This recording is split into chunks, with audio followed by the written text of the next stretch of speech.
comme beaucoup de monde dans les derniers temps, me suis mis à faire mon pain.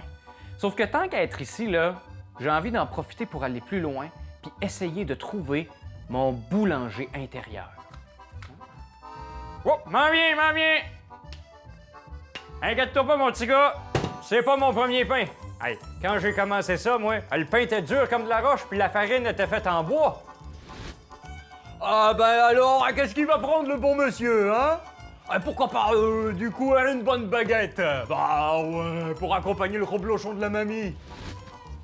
Attendez, avant de faire votre choix, laissez-moi vous expliquer. Mon levain vient de Belgique. Ma technique est un assemblage des grands maîtres boulangers d'Argentine et de l'Espagne. Mon four est directement importé d'Italie. Vous dites? Oui, je peux vous faire un pain blanc tranché.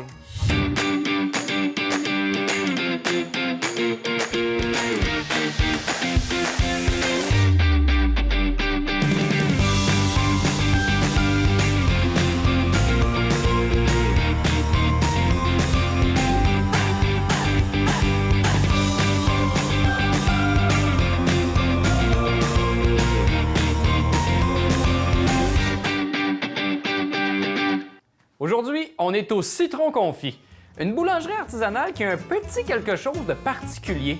Ah oui, si vous essayez un de leurs produits, là, préparez-vous à ne ressentir aucun éternuement, aucun picotement et aucune démangeaison. Pourquoi? Parce que le Citron Confit utilise seulement des produits sans allergènes. Eh oui, je vais aller gratter le sujet avec Gabrielle, la propriétaire de Citron Confit.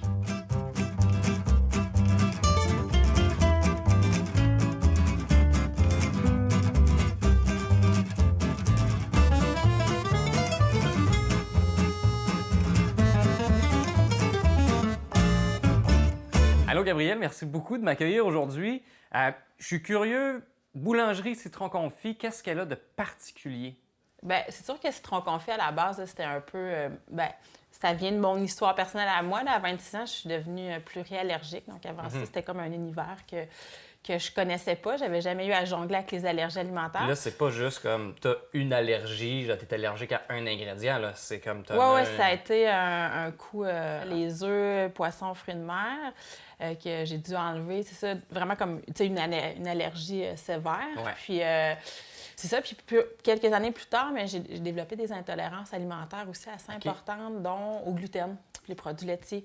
Fait que là, ça avait comme un méchant package deal. Hey, à l'épicerie, c'est un beau casse-tête, Oui, ça? c'est ça. Mais en fait, je te dirais, mon enjeu premier, c'était vraiment que je trouvais pas de pain. Tu sais, tous les pains sans gluten avaient des œufs à l'époque. Puis, c'est ça, ça a un peu germé comme ça à la base. J'ai commencé à cuisiner à la maison. Puis, tu sais, l'entrepreneuriat, ça m'a toujours parlé aussi. OK. Puis, c'est un peu ça, comme je te dirais, là, la petite goutte qui a fait la petite étincelle là, qui m'a dit « Ah, tu sais, je m'essaye dessus. » Fait que la boulangerie, dans le fond, ça répond à un besoin de des gens comme moi qui ont des multitudes d'allergies alimentaires. Donc, tu sais, notre pain, la particularité, c'est qu'il est exempt des 10 principaux allergènes que Santé Canada reconnaît. Donc, tu sais, on a fait un pain. Bien, je te dis un pain parce que c'est notre principal produit, mais après ça, on a une gamme de collations, de mélange à farine, mélange à crêpes. Ça va plus loin. Oui, là. on a comme une cinquantaine de produits, mais tu sais, la base, c'était vraiment d'offrir un pain que tout le monde peut manger. Mais pour en arriver à faire ce fameux pain-là, j'ai envie de dire le pain magique, là, mais le fameux pain sans allergènes, si on compare avec une boulangerie conventionnelle, à quel point, toi, ta manière de fonctionner, elle diffère? Parce que c'est sûr que tu as des enjeux différents. Il faut que ton produit soit fait avec des ingrédients différents. Fait que ton approvisionnement, c'est sûr qu'il n'est pas, pareil. Il y a beaucoup d'aspects, je te dirais, qui nous différencient d'une boulangerie conventionnelle. T'sais, pour ouvrir une boulangerie comme ça, bien, juste la recherche et développement pour arriver à un produit au jour 1 d'ouverture, c'est 3 ans de recherche, de tests, ça a été d'essais et de beaucoup, beaucoup d'erreurs. Mais je te dirais, le pain, au jour 1 qu'on a ouvert, puis le pain, je te dirais, on va se dire, mettons, 3 ans après l'ouverture, c'est quand même 2 univers. Ah ouais. Parce que j'ai eu la chance que des boulangers conventionnels se joignent à l'équipe puis qui apportent leur savoir-faire. Mais tu sais, je suis pas boulangère de formation, je suis pas boulangère de profession non plus. Tu sais, c'est un produit vivant, le pain, mais je trouve qu'il a aussi vécu à travers les années pour arriver au produit qu'on a aujourd'hui, qui est, je trouve que c'est un produit riche de beaucoup de personnes qui ont contribué.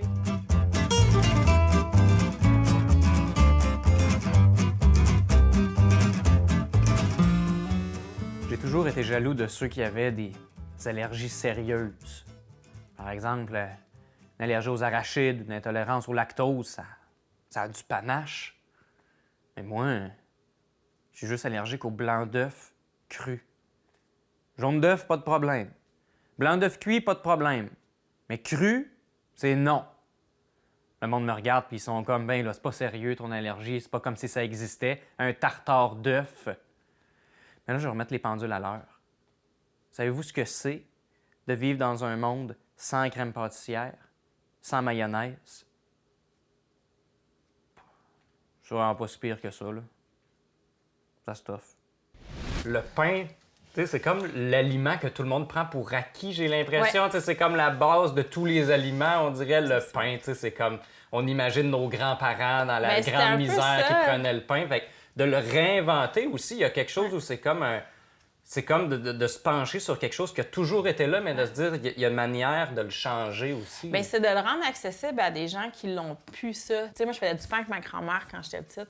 Puis là, le pain, la fournaise était sortie. J'ai dit, tu sais, là, il sent le pain de ma grand-mère. Oui. Là, je me suis dit, ça y est, tu sais, c'est mission accomplie. Wow. Tu sais. Et nous, tu sais, on voulait un pain qui se façonne. Je pense qu'on était les premiers au Québec à faire du pain sans gluten qui se façonnait. Tu sais, comme tu roules comme une vraie baguette. Tu sais. On l'enfourne sur une pierre, fait qu'on a une croûte qui est croustillante. Tu sais, dans un pain traditionnel, si tu prends juste du blé pour commencer, bien, tu sais, nous, on va travailler jusqu'à 6 sortes de farine et fécule et grains dans le même pain. Tu sais, ça a des arômes, ça a... Fait que ça, il a fallu aussi le découvrir, tu sais. C'est pas juste de dire c'est un pain que tu peux manger, c'est un pain que tu vas trouver bon aussi. Puis en plus d'avoir une boulangerie unique, le mode de distribution l'est aussi. Donc, on est habitué d'imaginer le petit client qui rentre pour chercher son pain le matin, mais vous, vu que c'est une boutique 100% en ligne, bien, les gens de partout peuvent en profiter. Tu sais, on a évolué beaucoup dans notre modèle d'affaires aussi. À la base, on s'est installé au BIC, on avait une petite boutique, on voulait faire de la distribution, tout ça. Puis, très vite après l'ouverture, on avait ouvert une boutique en ligne. Mais tu sais, moi, j'avais la pensée magique, tu sais, il y a 7 ans, que tu ouvres une boutique en ligne, tu as un URL, puis tu sais, les commandes, ils rentrent. Ils rentrent automatiquement, là. Mais non! Tu sais, ça a été, je te dirais, un gros travail là, avec mon ancien partenaire de structurer ça, puis aussi de faire connaître ça. Fait que, tu sais, ça a tellement bien fonctionné au fil des années que, tu sais, en fait, c'est la seule chose qu'on fait maintenant. Notre particularité, c'est on est une boulangerie en ligne. Assis-toi chez toi, passe ta commande, puis tu sais, en 24-48 heures, ça va être livré à ta porte, tu sais. C'est ça que la boutique en ligne permettait, c'est de dire, tu sais, je suis capable d'aller te rejoindre chez vous, tu sais, en Abitibi, au Lac-Saint-Jean, au Saguenay, à Trois-Rivières, tout ça. Mais là, tu sais, il fallait juste comme dire, hey, coucou, on existe, tu sais, que je te fasse un, tu sais, que tu nous découvres.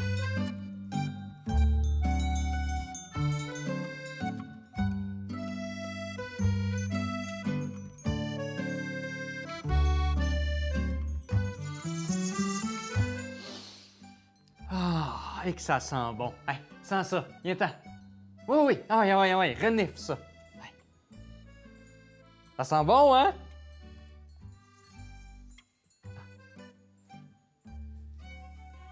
Que, mettons, là, vous posez une question sur un sujet qui est un peu niché, justement, qui est un peu plus complexe. Est-ce que vous avez l'impression, des fois, de patauger un peu dans une espèce de...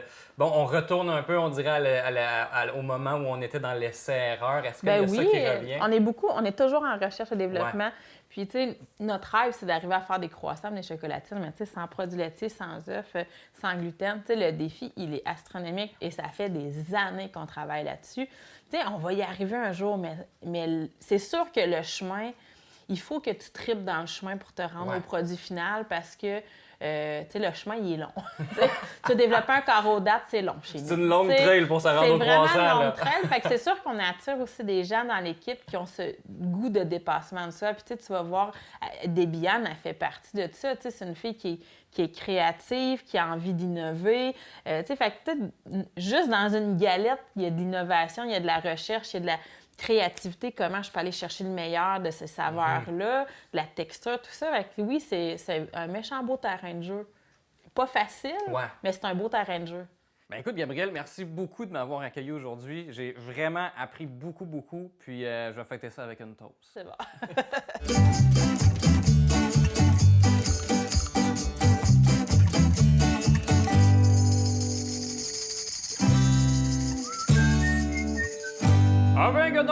si c'est pas du monde qui veulent faire leur pain? Hey, mais là, j'imagine, vous avez plein de questions. Vous vous dites, ah, mais faire mon pain, il y a tellement d'outils. Inquiétez-vous pas. Moi, toutes vous les expliquer un par un.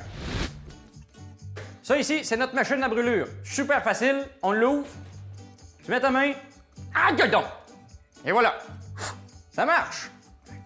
Pas compliqué à la cuisine.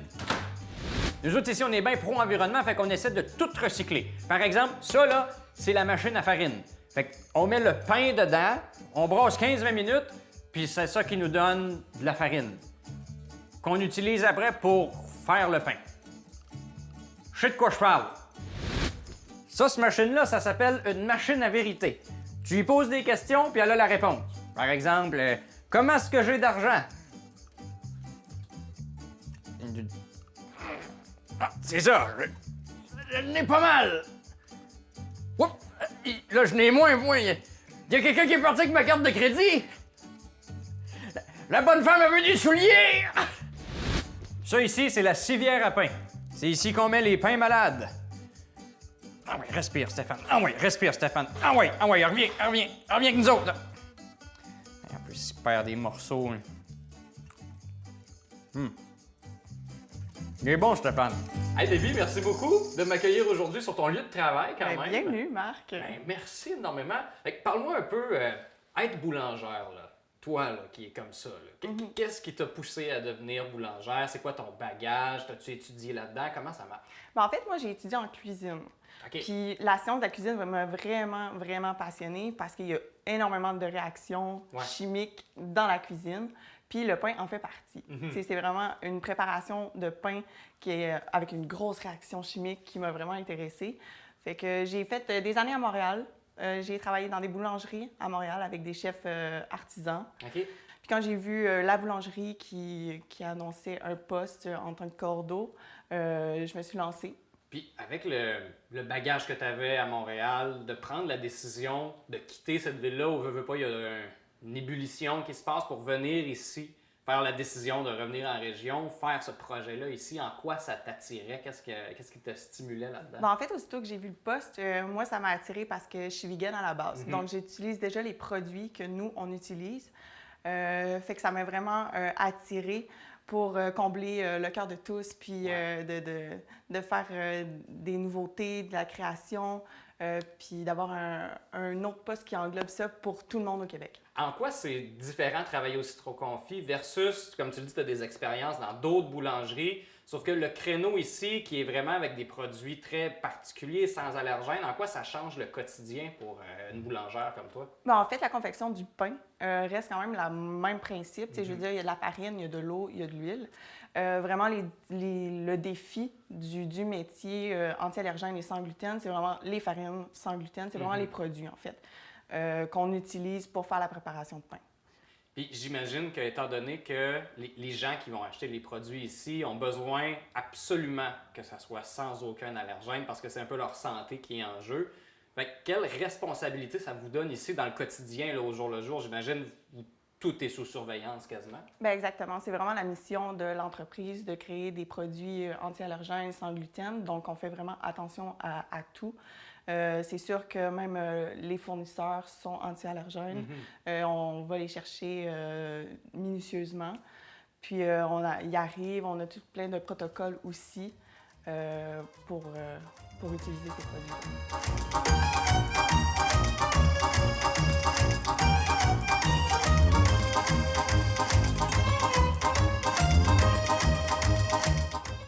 C'est important d'avoir des bons ingrédients quand on fait du pain. Nous, pendant longtemps, on a utilisé du Ki-Julie. Ouais. On a essayé le Ki-Sébastien, le Ki-Régis, sauf que là, maintenant, on a trouvé un nouveau, le Quinoa. Ouais. Vous saviez pas ça, hein? On sait juste pas encore c'est Quinoa. On peut pas passer sous silence la présence de l'énorme four qu'il y a ici. Ça fait pas longtemps que vous avez eu ça, cette belle machine-là. Puis qu'est-ce que ça a changé dans le quotidien ici? Le fameux pavaillé, ouais. C'est vraiment le gros four de la boulangerie. Il est énorme, on s'entend. Incroyable, des fours comme ça. Est-ce que c'est typique de trouver ça dans des boulangeries ou c'est quelque chose qui est assez unique ou Ben, c'est sûr que c'est impressionnant, c'est unique. Où qu'on le retrouve, des gros pavillers comme ça, à 4 portes, c'est sûr que c'est dans des grosses fabriques. Fait qu'on est vraiment content de l'avoir parce que notre volume de produits est de mise, d'avoir un gros paviller comme ça. Puis ça fait bien la job, je te dirais. Bien, puis ça doit être aussi stimulant dans un sens parce que la créativité, c'est quelque chose d'hyper important, j'imagine, ici, parce que vous êtes toujours en train de réfléchir à comment substituer tel ou tel ingrédient. J'imagine aussi comment créer des nouveaux aliments à offrir. Fait que j'imagine que ça vous prend les bons outils, puis c'est le fun pour vous autres aussi de travailler avec des bonnes ressources. Là. Oui, vraiment. Puis en plus, depuis qu'on l'a eu, on essaye beaucoup de nouveaux produits aussi. Fait qu'on l'a chargé de nouveaux produits, puis on est très, très content du résultat. Puis c'est quoi, mettons, une fierté? As-tu quelque chose là, que dans l'équipe, là, ça a comme été un moment où on a réussi à faire ce produit-là? Puis personne ne pensait que ça allait être possible. Bien, c'est pas nécessairement dans le nouveau produit, c'est vraiment plus d'améliorer la croûte de pain. Comme je dis, c'est vraiment par rapport à la cuisson du four. On a vraiment une plus grosse croûte. Ça fait crunchy quand on la toast, puis même quand elle est moelleuse en sortant du four, on est vraiment comblé par rapport à ça.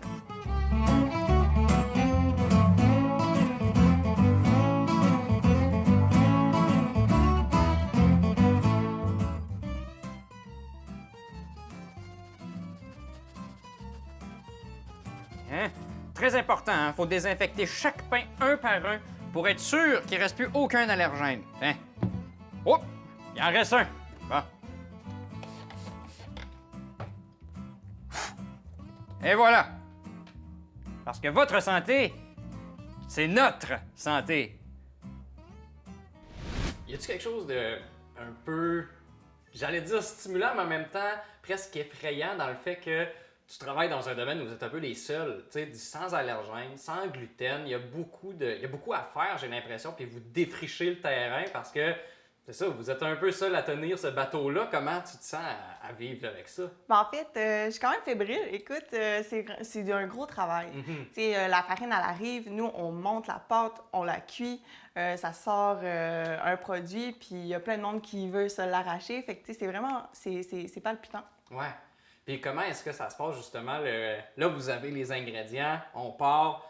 Y a-t-il une période de brainstorm ou d'idéation où on dit, OK, on a toutes ces possibilités-là. Comment est-ce qu'on développe un produit aujourd'hui ou qu'on poursuit la lignée de tel produit ou comment on l'améliore aussi?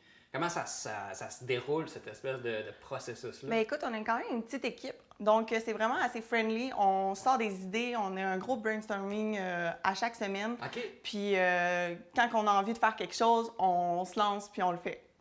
Y a-tu comme une espèce d'esprit j'imagine qu'il y a une camaraderie, mais y a-tu aussi une espèce de petit esprit de compétition, genre, hey, c'est moi qui aimerais ça le trouver aujourd'hui, la manière de faire tel truc, tel... De faire meilleur, oui. Ah oui, hein? Avez-vous comme des paris entre vous? Faites-vous un genre de... On ne va pas jusqu'à là, mais je te dis qu'on est bien content quand ça fonctionne. C'est bon, parfait ça. Ben Déby, merci beaucoup de m'avoir reçu aujourd'hui, de m'avoir partagé ta connaissance, ton savoir de la boulangerie. Ça a été un plaisir. Puis là, je veux juste être sûr, moi, même si j'ai pas beaucoup d'allergies, je peux-tu en prendre pareil, des produits? Ah oui, garde-toi. Ah oui, OK, bon, ben parfait, je plonge. Merci. Et voilà, c'est ce qui conclut cette toute première saison. Merci beaucoup. Et la dernière machine, juste ici, regardez bien l'innovation. C'est une machine à conclusion. Ça marche comme ça. Bon, faut que je trouve une machine à saison 2 à cette heure. Oh! Et puis c'est vrai, je vous ai pas dit, mais je suis sur le bord de revenir en région.